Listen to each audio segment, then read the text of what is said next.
Le halal, un marché en plein boom en période de ramadan. La consommation des produits dits halal explose. Privés de nourriture pendant la journée, les musulmans pratiquant le ramadan se rattrapent à la nuit tombée. Et les supermarchés l'ont bien compris. Thibaut Bastide. Ne vous inquiétez pas, le halal se porte très bien. Alors que le ramadan vient de débuter, le mois de jeûne diurne des musulmans est une aubaine pour le marché halal. Chaque année, durant la période du ramadan, la consommation de produits dits halal, c'est-à-dire des produits purs et autorisés par l'islam, explose en France et représente près de 350 millions d'euros de dépenses. Les frais alimentaires des musulmans augmenteraient ainsi de 40% selon une enquête de l'agence de communication ethnique Solis. Une hausse qui s'explique notamment par la nature du ramadan. Les musulmans se retrouvent ainsi à la tombée de la nuit pour partager des repas de fête, donc des repas coûteux et copieux. Une explosion de la consommation que tente d'expliquer le président de Vigilance Halal, Alain de Peretti. Il est loin de s'agir d'un jeûne et d'une ascèse spirituelle avec le halal. C'est plutôt la grande bouffe, donc puissance 10. On nous bassine sur une soi-disant exigence mystique de la part des musulmans, et alors que c'est tout le contraire. L'explosion des dépenses et de la consommation de produits halal est le résultat en définitive et la réussite du contrôle social qu'exerce le ramadan sur les populations d'origine musulmane. Avec le ramadan, même les musulmans non pratiquants ou qui souhaiteraient moins pratiquer sont enrôlés dans ce grand mouvement. Et les grandes surfaces ont bien compris qu'il y avait un bénéfice important à réaliser. Ainsi, les moyennes et grandes surfaces adaptent leurs rayons pour l'occasion. En effet, des campagnes de publicité et des opérations promotionnelles sont mises en place afin de séduire la population musulmane de plus en plus nombreuse. Sur les 10 dernières années, la consommation de nourriture halal a explosé, entraînant par conséquent un chiffre d'affaires exponentiel pour les grandes surfaces.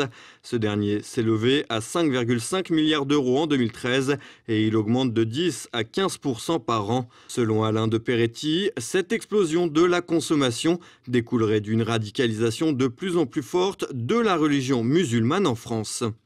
Cette tendance lourde que nous constatons est le résultat quand même d'une part d'une augmentation du nombre de musulmans sur notre sol, d'une radicalisation de ces populations justement par tous les moyens qui sont de contrôle social qu'exerce l'islam sur ces populations.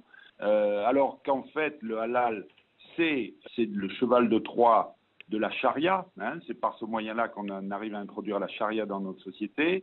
Et la charia est totalement incompatible avec nos lois, nos règlements, notre manière de vivre, notre anthropologie, notre vision du monde, puisque c'est une loi, là c'est la loi islamique qui s'applique à tous les actes de la vie.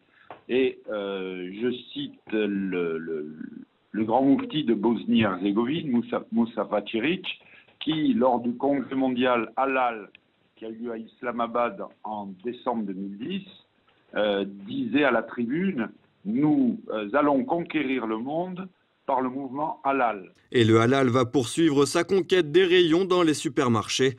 Concentré autour de la viande dans un premier temps, le marché halal s'est étendu à d'autres produits alimentaires, aux produits ménagers, mais également aux produits cosmétiques. Cette commercialisation permet aussi aux musulmans de récupérer une partie des bénéfices effectués, comme nous l'indique Alain de Peretti. Il faut savoir qu'une marque qui demande l'agrément halal est obligée de payer une dîme donc à l'organisme de certification.